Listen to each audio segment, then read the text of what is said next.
Assalamualaikum warahmatullahi wabarakatuh. Kaum muslimin dan muslimat dimanapun berada, berbeda dengan kajian-kajian sebelumnya, pada kesempatan kali ini saya akan mencoba menjawab dari sebuah pertanyaan yang saya terima melalui DM IG, di mana bunyinya seperti ini. Assalamualaikum Ustazah.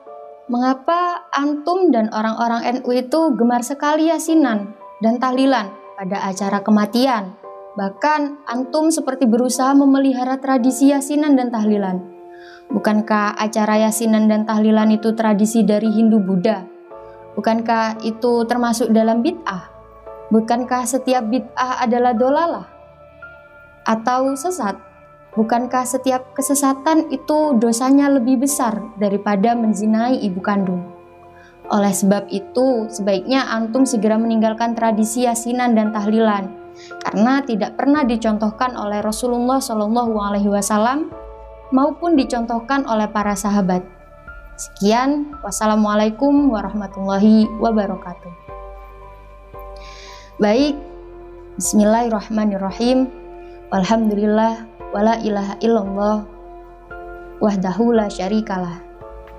Saya sedikit akan mencoba menjawab mengenai pertanyaan yang baru saja saya bacakan.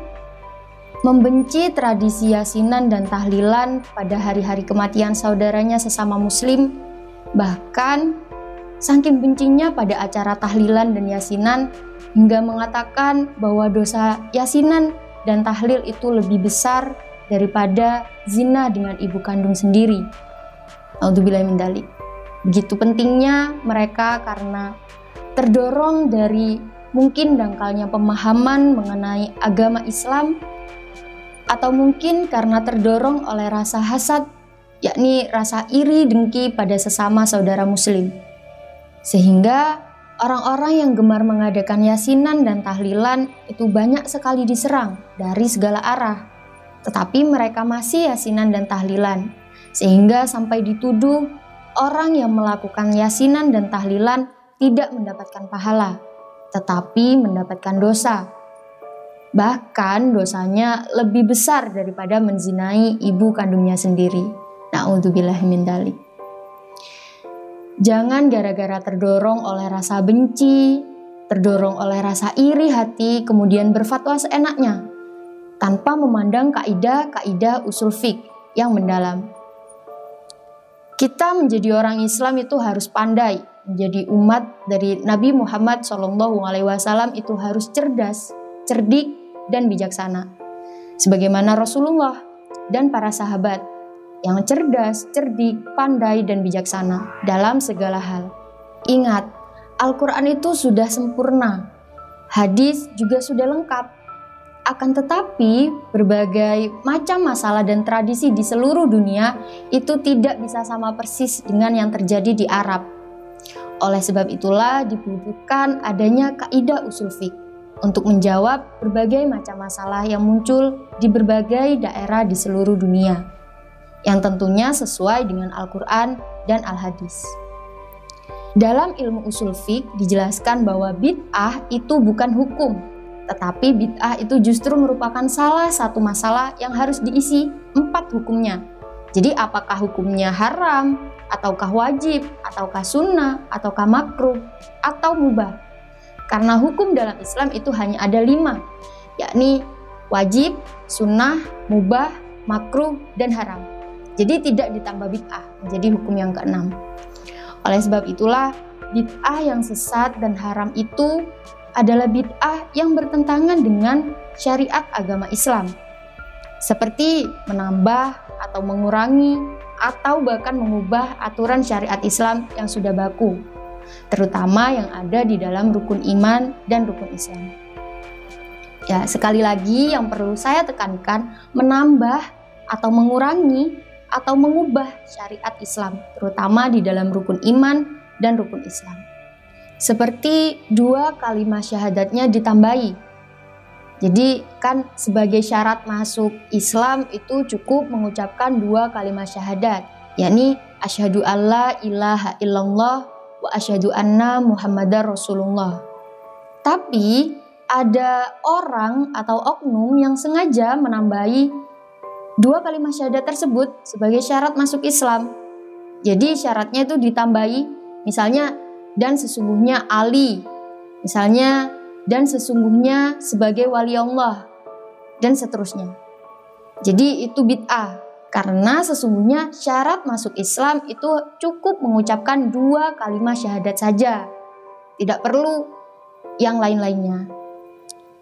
Atau mungkin contoh yang lainnya rukun iman yang keenam itu ditambah atau dikurangi menjadi rukun iman yang ketujuh, atau menjadi rukun iman itu hanya 5 saja.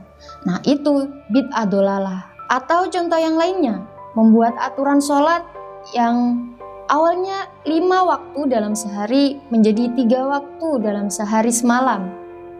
Atau mungkin dalam sholat subuh, rakaatnya sengaja ditambah menjadi 4. Atau contoh lainnya haji, dari Mekah berpindah menjadi ke India, dan lain sebagainya.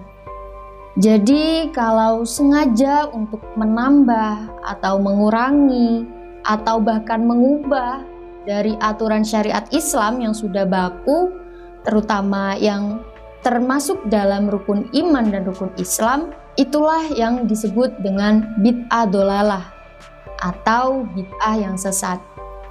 Adapun bid'ah yang tidak bertentangan dengan syariat Islam, seperti misalnya azan dan sholat masa kini menggunakan speaker atau sound system, atau mungkin pengeras suara.